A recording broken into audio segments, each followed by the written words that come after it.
Cześć, Bartek Urban. Zapraszam do testu Volvo S90. Historia modelu S90 jest dość ciekawa, bowiem sięga ona roku 1996, kiedy to Volvo postanowiło zmienić nazwę modelu 960 na model S90 dla wersji sedan oraz V90 dla wersji kombi. I jest to o tyle ciekawe, że facelifting 960 odbył się 2 lata wcześniej, czyli w 1994 roku. A co jeszcze dziwniejsze, już w 1998 roku Volvo zakończyło produkcję S90, a w jej miejsce pojawił się model S80 dla sedana oraz V70 dla kombi. I tak jeszcze wracając do zmiany nazwy, to nie na wszystkich rynkach nazwy zmieniono w tym samym czasie. I na przykład S90 pojawiło się dopiero w marcu 1997 roku w Australii, po czym już w lutym 1998 roku zakończono produkcję, więc nie była tam dostępna nawet przez rok. Ciekawe, co? No dobra, ale po 18 latach przerwy Szwedzi powrócili do nazwy S90 i tak w 2016 roku pojawiło się S90, które dziś jest nam dobrze znane. W sumie to pod koniec 2015 roku już pokazano pierwszą sztukę S90, ale oficjalnie produkcja ruszyła w 2016 roku, więc ta data oficjalnie jest przyjęta jako początek nowego S90. To jak jesteśmy przy datach, to pora na jeszcze jedną datę, czyli przenieść się do 2020 roku, bowiem wtedy S90 przeszło facelifting i ja właśnie taki model testuję. Tak, to jest wersja po faceliftingu. I tak, ja też nie widzę różnic. No dobra, jak odpalimy zdjęcia od producenta przed i po faceliftingu, to wtedy nieco lepiej je widać, chociaż wciąż są tak delikatne, że w sumie na nic nie wpływają i nie wiadomo, która wersja jest nowsza. Zmiany to delikatnie przemodelowany zderzak na dole, inne światła przeciwmgłowe i delikatnie inne reflektory. Również z tyłu nie widać za dużo różnic, a główna to ta listwa na dole zderzaka, nieco inna lotka oraz zmieniony wzór lamp. Zniknęły też wydechy wyeksponowane w zderzaku, te teraz są schowane pod nim. Tyle dobrego, że nie ma atrap. W sumie to tył wciąż moim zdaniem wygląda dość kontrowersyjnie, żeby nie powiedzieć brzydko. No nie podoba mi się osobiście i jakoś w S60 wyszło to lepiej. S90 też musi mieć dużą felgę i to taką naprawdę dużą, bo zobaczcie, na seryjnych 18 jest jakoś tak już za duży balon. Tutaj moim zdaniem 19 to minimum, żeby auto się godnie prezentowało, a nawet i zaryzykowałbym w te testowane 20, chociaż to już delikatnie odbija się na komforcie. Ale abstrahując od felg, S90 pomimo 5 lat na karku wciąż wygląda bardzo świeżo i wciąż zwraca na siebie uwagę. Moim zdaniem przód to wciąż majstersztyk i to auto z tymi lampami tora wygląda przepięknie. Linia boczna też jest ładna, taka nieco Gran Coupe z tego wyszło i mówię, tylko ten tył nie do końca mi leży. No ale to kwestia gustu. W sumie to kolor też bym wziął inny. No dobra, to koniec marudzenia, sprawdźmy bagażnik. Kufer ma pojemność 461 litrów, co nie jest największą wartością w klasie. Ma on też wąską dziurę załadunkową i zawiasy, które nieco zabierają nam miejsca. Chociaż i tak, raczej powinniśmy się zapakować nawet na długą wycieczkę. I co ważne, pomimo iż testuję odmianę hybrydową, to kufer ma dokładnie taką samą pojemność jak pozostałe wersje silnikowe. Tutaj Volvo ma ode mnie plusa. Chociaż w sumie po lifcie S90 ma mniejszy bagażnik, bo wcześniej producent podawał, że S90 ma 500 litrów i to nawet w wersji T8, czyli tej hybrydowej. Ciekawe co się stało i od razu uprzedzę, że bak paliwa się nie zmniejszył.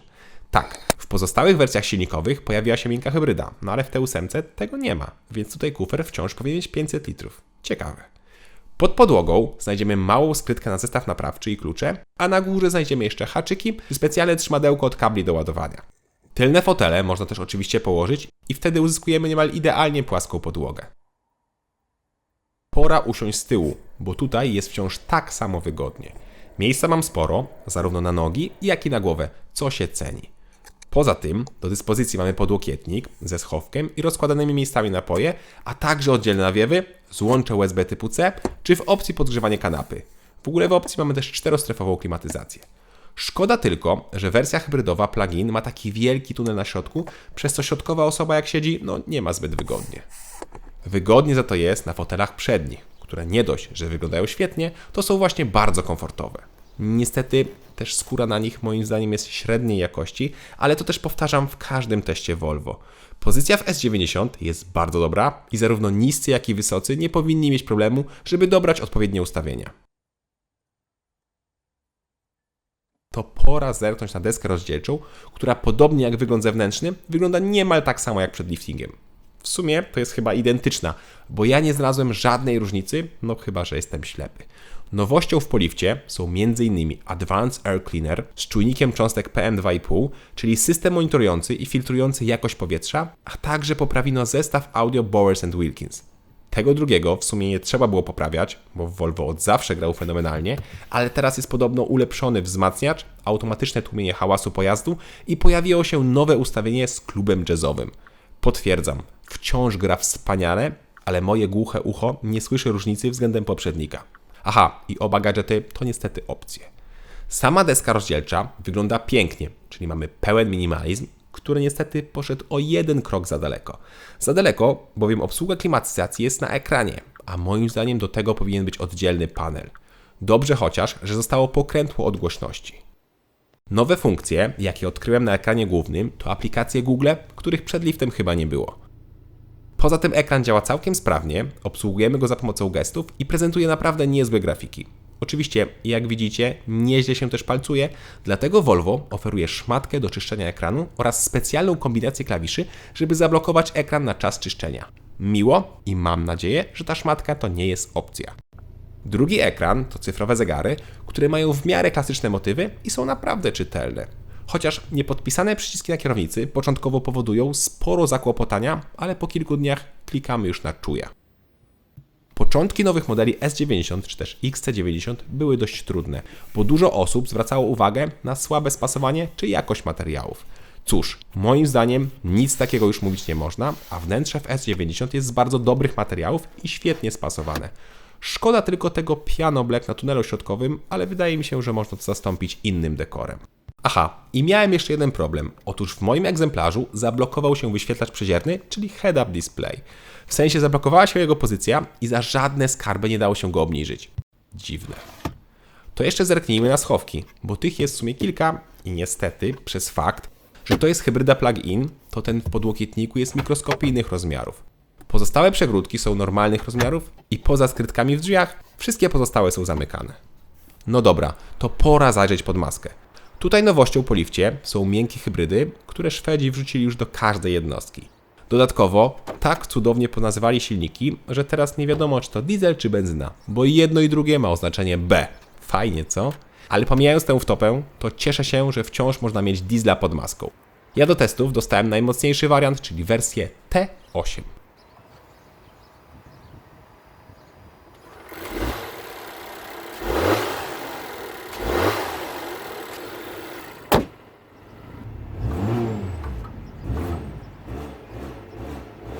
A T8 to, tak jak już mówiłem, hybryda typu plug-in, czyli połączenie silnika spalinowego 2.0 rzędowa czwórka o mocy 303 koni oraz silnika elektrycznego o mocy 87 koni. Łączna moc układu to 390 koni, ale tylko dlatego, że poza tym głównym silnikiem elektrycznym jest jeszcze jeden taki generator, moduł ICE, który generuje 30 koni i który dorzuca tą moc do napędu. Więc gdyby zsumować moc, to byłoby 420, ale dostępnych w tym samym czasie mamy maksymalnie 390 koni. Dodatkowo silnik spalinowy ma zarówno turbo, jak i kompresor, co słychać w kabinie.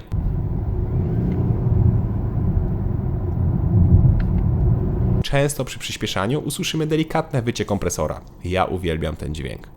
Poza tym S90 z T8 pod maską jest całkiem szybka i do setki powinna przyspieszać w 5,1 sekundy, a ja to oczywiście zweryfikowałem.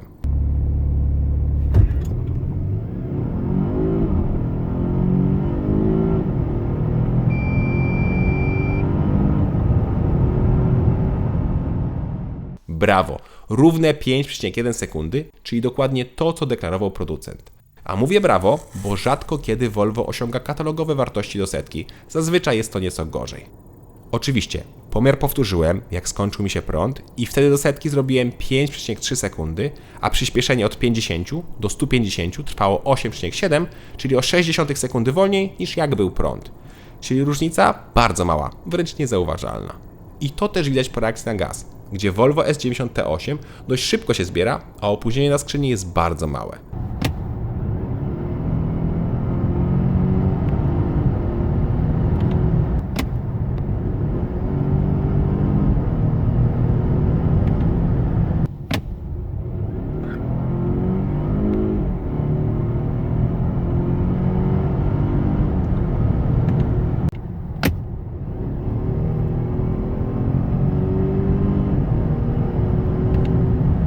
a skrzynia to zwykły 8-stopniowy automat, za to też Volvo ma plusa.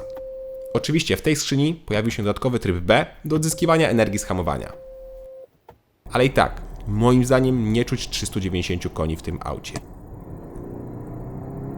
Gdybym nie znał dokładnych danych technicznych, to powiedziałbym, że jadę 300-konnym samochodem i to tak maksymalnie. I nie chodzi tu o komfortowy charakter auta, tylko o czyste osiągi. Aha, i S90 o mocy 390 koni jest ograniczona, tak samo jak i każde inne nowe Volvo, do 180 km/h. Chociaż słyszałem już o firmach, które zdejmują te ograniczenia, ale pewnie wiąże się to z utratą gwarancji, więc nie polecam. To zanim o spalaniu, to jeszcze chwila o właściwościach jezdnych. S90 jest bardzo komfortowym autem, zwłaszcza z opcjonalnym pneumatycznym zawieszeniem tylnej osi. I tu warto zaznaczyć, że pneumatyka jest tylko na tyle, a nie na obu osiach. Niestety Volvo nie ma aż tak precyzyjnego układu kierowniczego jak na przykład niemiecka konkurencja, ale w tym aucie to nie przeszkadza. Tym samochodem miło się jeździ spokojnie, ale ze świadomością, że mamy pod nogą sporo koni i da się szybko i sprawnie wyprzedzać. Zwłaszcza, że czuć, że S90 T8 jest ciężkie, bo waży 2194 kg, czyli o 160 kg więcej niż zwykłe benzynowe B6. Dodatkowo T8 ma zawsze napęd na wszystkie koła, który jednak nie jest jakiś fantastyczny i ruszając mocno na śliskiej nawierzchni czujemy, jak przednia oś traci trakcję i mamy tak zwany wheel hop. Dopiero po chwili dołącza się tył, ale przy zwykłej jeździe taki układ wystarczy.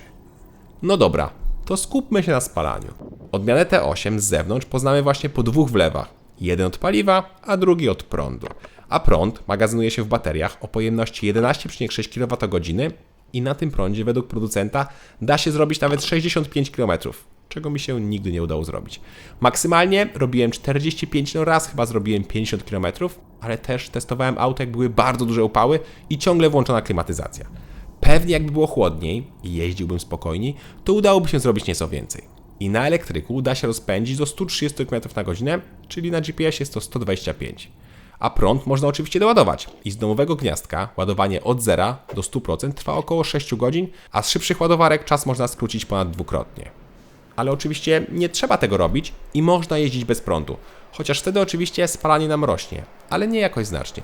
Otóż jak nauczymy się jeździć spokojnie i używać trybu B na skrzyni, to da się zrobić wyniki w mieście na poziomie 5-6 litrów. Ale wymaga to mnóstwo spokoju i cierpliwości. Podczas takiej zwykłej, normalnej jazdy nastawmy się na okolice 8-9 litrów. W trasie przy 120 auto pali 7 litrów, a przy 140 8,5. W sumie nie najgorsze wyniki jak na tak ciężkie i mocne auto. A i co ważne, bak paliwa ma 60 litrów, czyli tyle ile inne wersje silnikowe. To pora na cennik. Podstawowe Volvo S90 Recharge, czyli tak się nazywają nowe Volvo z T8, kosztuje 299 900 zł. Chociaż do porównania cen użyję lepszego wyposażenia Inscription, które kosztuje 316 900 zł, czyli 10 000 zł więcej niż najmocniejsza benzyna B6 AWD o mocy 314 koni i z tym samym wyposażeniem. I to moim zdaniem nie jest aż tak duża dopłata, zwłaszcza, że dostajemy nieco lepsze osiągi i niemal taką samą praktyczność. W sensie bagażnik oraz bak paliwa jest taki sam. Dostajemy też oczywiście ten duży tunel środkowy, który nieco przeszkadza w kabinie oraz dostajemy większą masę, którą czuć na zakrętach. Ale umówmy się, Volvo S90 to nie jest auto do pokonywania szybko zakrętów. Podoba mi się Volvo S90 po liftingu i to nawet w wersji hybrydowej plug-in. Szanuję za dobrze skalkulowaną cenę, za poprawę pracy hybrydy oraz zwiększenie osiągów. Co prawda ja wciąż nie jestem przekonany do hybryd plug-in i wciąż uważam, że tracimy więcej niż zyskujemy, ale w ofercie na szczęście są zwykłe benzyny, jaki jest diesel, który moim zdaniem pasuje do S90. A S90 wciąż jest bardzo ładną limuzyną, która ma swój niepowtarzalny styl i jest bardzo komfortowa. To lubię. Cześć!